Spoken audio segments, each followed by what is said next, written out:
1956 ዓመተ ምህረት የኢትዮጵያ መንገድ ከግራ ወደ ቀኝ ዞረ ይላሉ። ሰኔና ሰኞ የገጠመበት ቀን አሁን ለምሳሌ ከ1928 ጀምሮ ከ28 ጣሊያንም ሲገባ ይነዳ የነበረው አሁን መኪና እንደሚነዳው ነው። በስተቀኝ እንወርዳለን፣ በስተግራ እንወጣለን። እንደሱ ነበር። ግን እንግሊዞች የቅኝ የገዟቸውን ሀገሮችና የራሳቸውንም ያሁንም የመንገድ አቅድ የተለየ ነው ከሌላው ሀገር። በሚወጣበት ይኬዳል፣ በሚኬድበት ይወጣል። እንደዚህ የተቀያየረ ነውና በ1933 ዓመተ ምህረት እነሱ ወደ አዲስ አበባ ሲገቡ ጣሊያንን አባረው ከአርበኞቹ ጋር ሆነው ሲገቡ ወዲያውኑ የመንገዱን አቅድ ልክ እንደ ህንድና እንደ እንግሊዝ አረጉት። በመውጫው መውረድ በመውረዱ መውጫ። ስለዚህ እሱን ደግሞ ቆይተን 1956 ዓመተ ምህረት ወደ ነበረበት ቦታ እንዲቀየር ተደረገ። ያ እንዲቀየር የተደረገበት ቀን ሰኔና ሰኞ ነው። ስለዚህ በሬዲዮ የገጠመበት ነው 56 ዓመተ ምህረት። ስለዚህ በሬዲዮ ተነግሯል ሊቀየር ነው ተብሎ በጋዜጣ ተነግሯል። እንኳን ያኔ አሁንም ቢሆን የማይሰማው ሰው ብዙ ነው አይደል? ስለዚህ ግራውን እያየ በቀኝ ከሚመጣ መኪና እየተገጨ ብዙ ሰው ተገጨ ይባላል። የዛን ቀን ከቤቱ ሲወጣ በግራው ነው እንደ ድሮ እየጠበቀ በላይ ሲሄድ ጭር ብሏል። ለካ ከታች መጥቶ ገጭቶታል እና ብዙ እጅ ብዙ እግር ተሰብሯል። ያኔ ብዙ ሰው ሞቷል ተብሏል። ስለዚህ ምን ሆነ ነው የሚባል እጁን የተሰበረ ሰኔና ሰኞ ገጥሞብኝ ማለት ጀመረ። ስለዚህ በዛ እየተለመደ ሰኔና ሰኞ ገጠመ።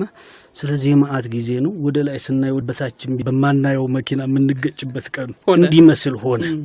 ስለዚህ አንደኛው እሱ ነው ይባላል ሰኔና ሰኞ። ከዛ በኋላ አይ መከራ የደረሰበት ሰው ምን ሰኔና ሰኞ ገጠመበት ብሎ እንትን እስከ ማለት ድረስ ቢሂል ሆነ ማለት ነው። ሌላው ደግሞ ጋሪ ከከተማ እንዲወጣ የተደረገበት ነው። እንግዲህ በጋሪ ማመላለስ ላይ የተመሰረተ ቤተሰብ ብዙ ነበር። ወደ 10,000 ጋሪ ነበር ይባላል ያኔ አዲስ አበባ ውስጥ። ስለዚህ ወደ አቅራቢያ ከተማዎች ከተማውን እንዲለቁ ግድ ተጥሎባቸው ነበር ማዘጋጃ ቤት። ስለዚህ ጋሪ ያላቸው በጋሪ የሚተዳደሩ ሰዎች ወደ አቃቂ፣ ወደ ሰበታ፣ ወደ አቅራቢያ ወዳሉ ከተሞች ወደ መረጡት እንዲሄዱ ከተማውን ግን እንዲለቁ። እነሱ ብቻ አይደሉም። ኩርኩር የምትባል ነበረች አሁን ባጃጅ የሚባለው ማለት ኩርኩር ባለ 3 ጎማ እነሱም ጭምር ናቸው እንዲወጡ የተደረገው በ1956 ዓመተ ምህረት ያው ሰኔና ሰኞ የገጠመበት ቀን ማለት ነው።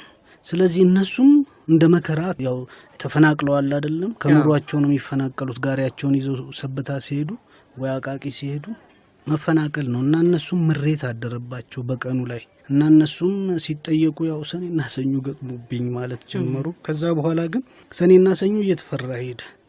ከ56 ጀምሮ እስካሁን ድረስ ወደ 51 ዓመት ይሆናል። እስካሁን ድረስ ሌላ ሰኔና ሰኞ ገጥሞ የተመዘገበ ነገር አልታየም። ግን ያኔ በገጠመው ያውም ደግሞ የገጠመውንም ረስተን ግን ሰኔና ሰኞ አልለቀቅንም እና በዛ ምክንያት እስካሁን ድረስ ቀጥሏል ይሄ ሰኔና የሰኞ ጉዳይ። ግን ደግሞ የሚገርምሽ የሰኔና ሰኞም ጉዳይ ወደ ኋላ ስንመለስ ስጠይቅ ይሄ እንትኑን የሚያውቁ አቡሻህር የሚባለውን የሚያውቁ የቀኑን አንዴ በ6 ዓመት ይመጣል፣ አንዳንዴ በ7 ዓመት፣ አንዳንዴ በ11 ዓመት ይመጣል አሉ። ስለዚህ በየ6 ዓመት ወይ በየ7 ዓመት ወይ በየ11 ዓመት ቅጣት አለ ማለት ነው። ያልጠበቅነው መከራ ይደርሳል ማለት ነው። የበለጠ የሚጠቅመን ምንድነው? በስነ ልቦና ደርጅተን በተስፋ የምንጠብቀው ቀን ልክ እንደ ገበሬው በተስፋ የምንጠብቀው ቀን ቢሆን ጥሩ ነው። ቢያንስ ውስጥሽን ያነሳሳና ወዳልጠበቅሽው ፍጥነትና መዳረሻ እንድትሄጂ ያደርጋል። እቺ የምታስተኛው የምትጎትተው ግን አስቸጋሪ ነው። እንትን ውስጥ ተከተናለች። ዲፕሬሽን ውስጥ ምንድነው ጭንቀት ውስጥ እና ግን ብዙ ሰው እንዲጨነቅበታል ብለህ ነው አሁን አለማየሁ? ይመስለኛል። ምክንያቱም ከሰዎች ጋር ለማውራት ሞክሬያለሁ ይሄንን አይደል። ድሬዳዋ ላይ አውሎ ንፋስ ተነስቶ ነበር መሰለኝ ያን ቀን ከፍተኛ የሆነ አውሎ ንፋስ አቧራ ተነስቶ ቀኑን አጨልሞ ምናምን በቃ ሰኔና ሰኞ ገጥሞ ነው ተባለ። የመርካቶም እሳት መነሳት ትንሽ ቀደም አለ እንጂ ከሰኔና ሰኞ ቢገናኝ ነበር። ቢያንስ ያዛ አካባቢ ያለው ህብረተሰብ ቤቱ ባይቃጠልም አሁን ካሁን እሳቱ ደርሶ አቃጠለብኝ ብሎ የሚያስበው ሁሉ ተጨንቆ የነበረው እንግዲህ ለልጁ እየነገረ ለልጅ ልጁ ያስተላልፋል። ሰኔና ሰኞ ገጥሞብኝ ሊል ነው ማለት ነው። ስለዚህ አሁንም አለ ስሜቱ። አለዛ እናስታውሰውም ነበር እኮ ሚዲያዎች በሙሉ ይህንን ጉዳይ ሲያስተናግዱ ነበር። በስልክም እየተጠያየቁ የሚናገሩ ሰዎች ነበሩ። ስለዚህ ፍርሃቱ አለ ማለት ነው። አሁንም እንጂ አይነሳም ነበር መጀመሪያው አይነሳም ነበር፣ ይረሳ ነበር። ሰኔና ሰኞ መግጠሙ ግን ሌሎችም አሉ አይደል አላየው? አዎ ዶሮ ሲታረዳል። ያው ዶሮ ይኸውልሽ እንግዲህ የኔ ኤክስፒሪየንስ አለ እንግዲህ አሮጊት ልጅ ነው ብሎ በፊት 13 14 አመቴ ላይ ለብዙ ሰፈር እንግዲህ አንድ ሰፈር አይደል 67 ቤት አለ። ለብዙዎቹ ዶሮ ማርደው እኔ ነኝ ይሄድኩ አርዳለሁና አባወራ የሌለባቸው ቤቶች ካለም አስቸጋሪ ነው። 4 ኪሎ ነው ይሄ እንግዲህ። አዎ እና ይሄድኩ አርዳለሁ ባሻውልዴ ችሎት። አዎ አንዳንዴ ዶሮ ያረድኩት ዶሮ ፊቱን ወደ ሰሜን አድርጎ በቀኝ ክንዱ ከወደቀ በቃ ሰላምና ጥጋብ ነው በአሁኑ አመት ይባላል። አንዱ ቤት የጃርጅ አንዱ ቤት ደግሞ እድሌ ይጠምና ወደ ደቡብ ዶሮ ፊቱን ያዞራል። አይ ያወዳደ ቁጥሩ አይደለም ይላሉ። ስንት አገርና ስንት ህዝብ እንዳለ ግራ ይገባሻል። የዶሮ ሚልኪ በየቤቱ ይለያያል። አንዳንዴ ወደ ምስራቅ ይወድቃል፣ አንዳንዴ በግራው፣ አንዳንዴ በቀኙ፣ አንዳንዴ ወደ ሰሜን ይወድቃል አይደል? በዛ ሁሉ ትንበያው እየተዘበራረቀብኝ ግራ አጋባል።